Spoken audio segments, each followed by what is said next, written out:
भक्तों सुनिए ध्यान लगाए, अब कीरत आगे की भक्तों गाकर तुम्हें दिलाए ध्यान। होती खेती स्वामी के घर, घर वाले थे बूढ़े किसान, टिल्लू चले चलना ट्यूबवेल। नदी नहरिया नाही भाए, तब के खेती राम भरोसे। बादर के बरसे लहराए, एक बार बरसात हुई खूब, तब का देऊ हाल सुनाए, बोए खेत सभी स्वामी के।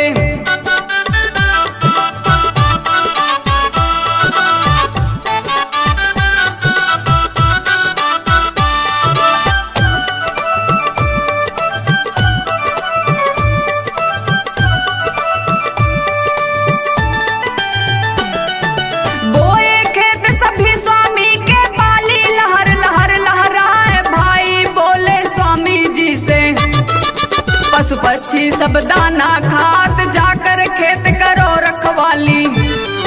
सीधी सुनो हमारी बात, स्वामी बोले हम नहीं जइबे।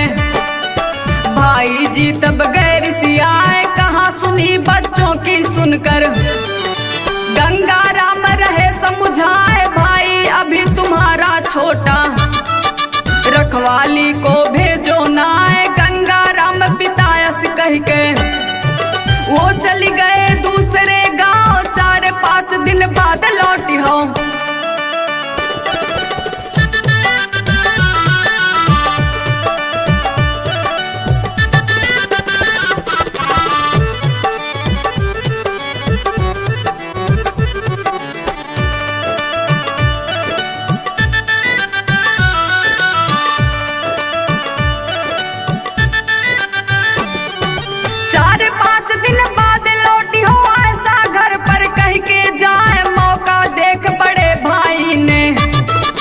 जबरन खेत को दिया पठाए, बड़े भाई की बात मानकर। स्वामी खेत अकेले जाए, खेत के पास बैठकर स्वामी ध्यान समाधि लीने लगाए। ऐसा ध्यान लगा स्वामी को, सुध बुध रही तनिक भी ना है, खेत की करे कौन रखवाली। चिड़ियन आवे झुंडे अपार, जितना दाना रहा खेत में वह तो सब चिड़िया चुग जाए। इधर कई दिन बाद पिताजी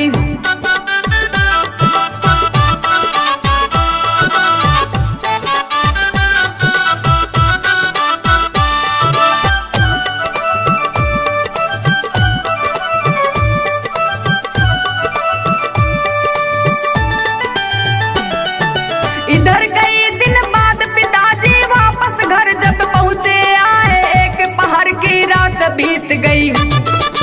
स्वामी घर ना पड़े दिखाए, पता चला जब खेत गए हैं। बाबुल बहुत दुखी हो जाए, कहा कि खेत में उन्हें अकेले भेजब उचित तनिक था ना, वहाँ जंगली कोई जानवर उन्हें न दे चोट पहुँचाए। इतनी बात पिता की भाई पर भी असर किया कछुनाए। लड़का कैसे कहे हमारो, बापू पहुँचे खेत में जाए, जाकर किया तलाश खेत में।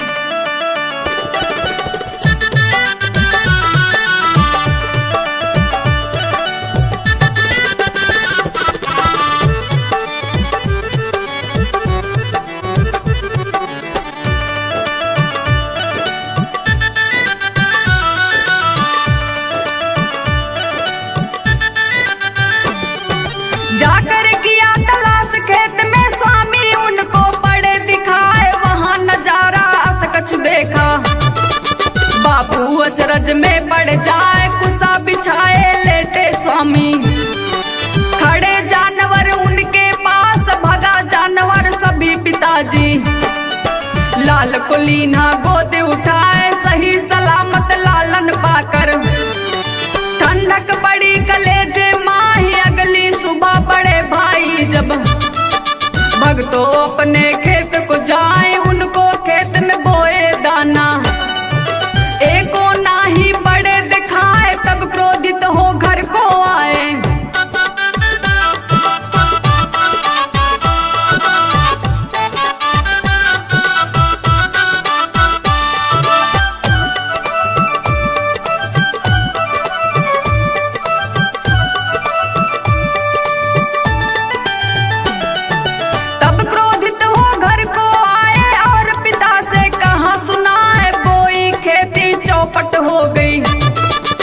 सब दाना चिड़िया खा जाए, इतना सुनकर स्वामी बोले, बापू दुखित होए तुम ना, राम नाम की बड़ी है महिमा, यतना कर लीजिए विश्वास, रोम रोम में भुवन अनेकों, श्री राम के है जग जान, जिनकी माया से सब जल थल, होता चंद्र सूर्य का भान, जंगल नदी नक्षत्र मोती, सचराचर उनके घट जान, हम उनका ही करें भरोसा।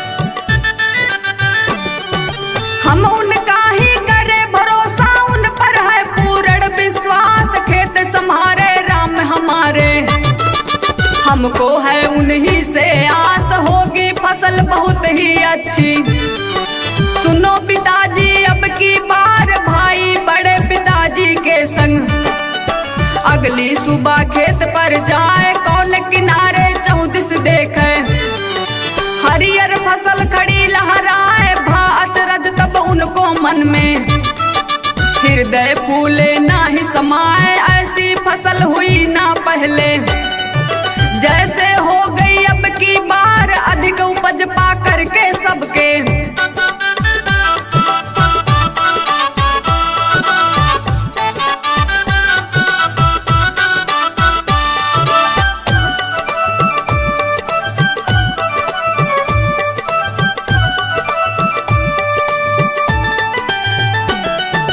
अधिक उपज पा करके सबके मन में छाई खुशी अपार, ऐसी लीला जग जीवन की, जो है जग के तारणहार, उनकी लीला समझ न आवे, वो है पूर्ण ब्रह्मा अवतार, जगदीश्वर की आस यही है, जब जब होवे जन्म हमार, मूर्ति बसे तुम्हारी मन में, चरणन लागे चित्त हमार, धन वैभव कछु भी नहीं चाहूं, केवल रहे तुम्हारी आस, एक कामना मेरे मन में, मेरे हो जग जीवन दास, कोटि कोटि है चरण बंदगी।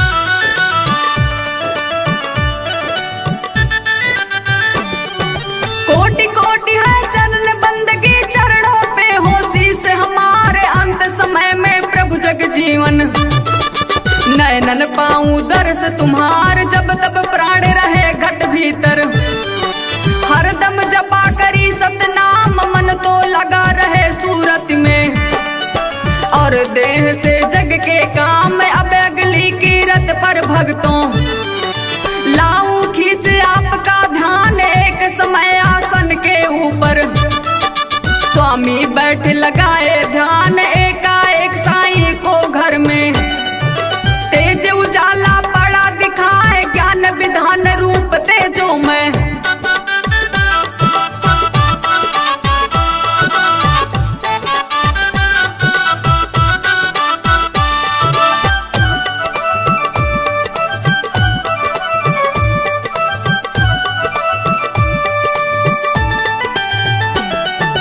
ज्ञान विधान रूप तेजों में, श्री नारद मुन पहुँचे आए, बालक रूप बना कर अपना, प्रभु की गोद में बैठ गया है, भक्त और भगवान मिले जब, आनंद उर में नहीं समाए, ध्यान हटा जब जग जीवन का, नारद गोद भरे किलकार, देख नजारा यह स्वामी जी, मन में अधिक खुशी हो जाए, धन्य भाग है दया तुम्हारी, नेह कीन हम पे भगवान, कितनी घड़ी रही यह पावन, कौन करे इसका अनुमान, संत रूप में पर ब्रह्मा का,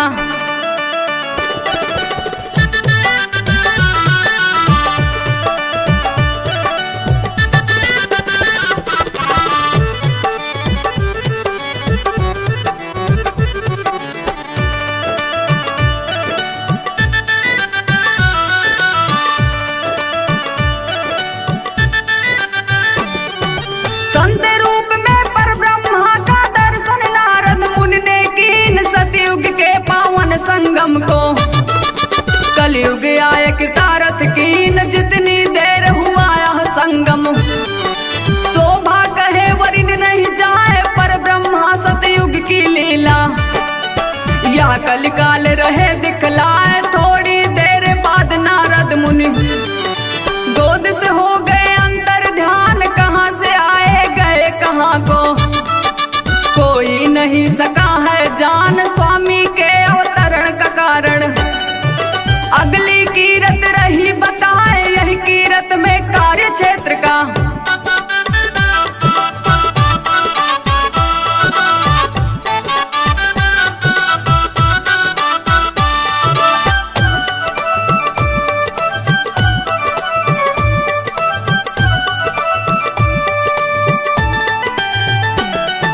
यही कीरत में कार्य क्षेत्र का सब सच्चा वर्णन मिल जाए। कहे ब्रह्मा अति दुष्कर कलयुग वेद विरुद्ध लोग हो जाए। उन्हें भक्त की राह दिखाने को निज मन में किया विचार। यही कारण जग जीवन स्वामी यही कलयुग में लीने अवतार। मानव देह धरी के श्रीहर आय करन जगत कल्याण। कई वर्ष तक ध्यान समाधि लीला कर सब दिए बताए। सभी इंद्रियां बस में करके ब्रह्मयांश सब लिया जगाए। भय आकाशवाणी ते ही अवसर।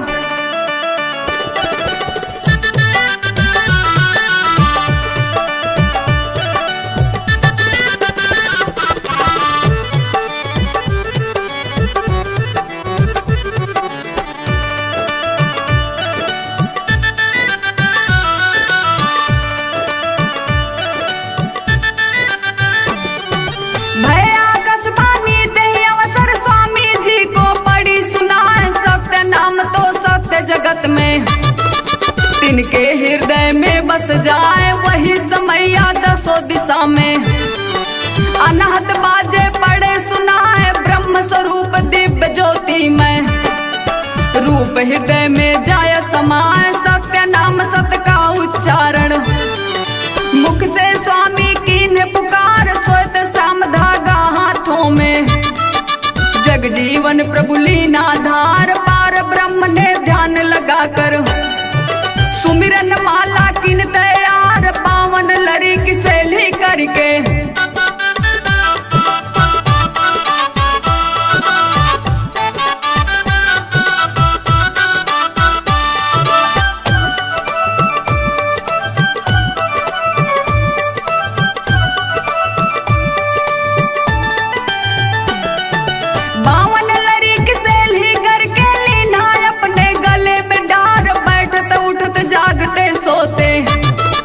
सदा ही करते अजपा जाप वाद विवाद विरक्त भाव तज। बढ़ने लगा ब्रह्म परताप चारों वर्ण एक कर स्वामी को। सबको देने लगे उपदेश साधु सेवा धर्म की शिक्षा। दीन निहित पावन संदेश इसी समय से भक्तों जग में।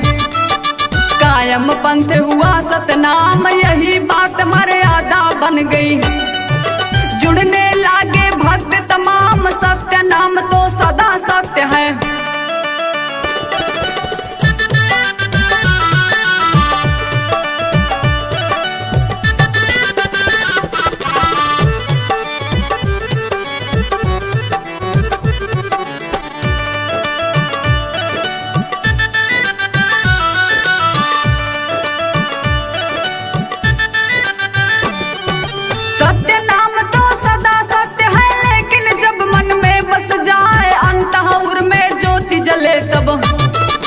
सब जग में उजियार हो जाए। आदि अनादि है प्रभु जग जीवन। कोई भेद सका नहीं जान पूर्ण ब्रह्मा के सब रहस्य का।